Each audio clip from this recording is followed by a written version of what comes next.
Une polémique est née il y a 2 semaines dans un village des Alpes-Maritimes, dans le village de Tourette-sur-Loup.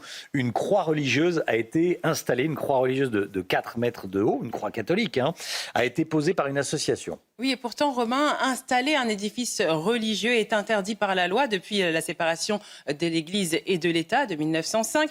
Et pour mieux comprendre, l'un des co-créateurs du groupe Ainsi soit-il 06 a décidé de confier son témoignage sur CNews en exclusivité. Je vous propose de l'écouter avec Franck Trivio et Valentin Rouillon. Comme un pèlerinage, cette croix a été érigée à 900 mètres de haut dans les montagnes des Alpes-Maritimes.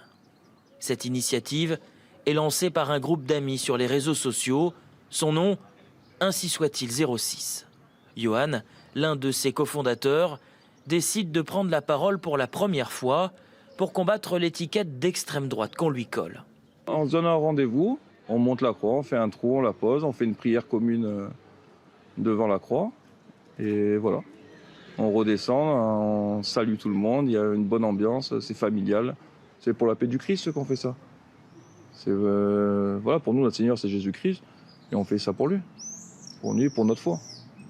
Il n'y a rien d'autre derrière.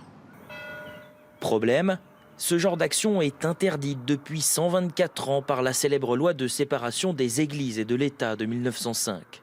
Et le maire de Tourette-sur-Loup entend bien la faire respecter.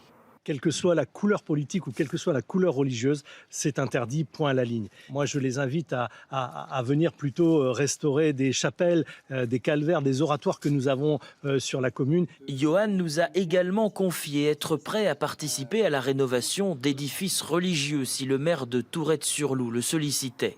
Pour l'instant, il affirme avoir déjà été contacté par d'autres élus pour ériger des croix dans leur commune. L'histoire, la culture et l'attractivité de la France sont profondément liées à son héritage chrétien.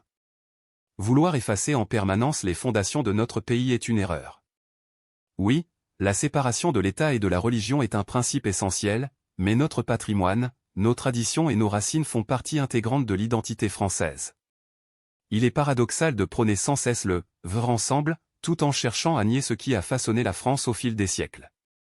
Nos cathédrales, nos fêtes, notre art et notre histoire constituent un héritage commun qui mérite respect et préservation.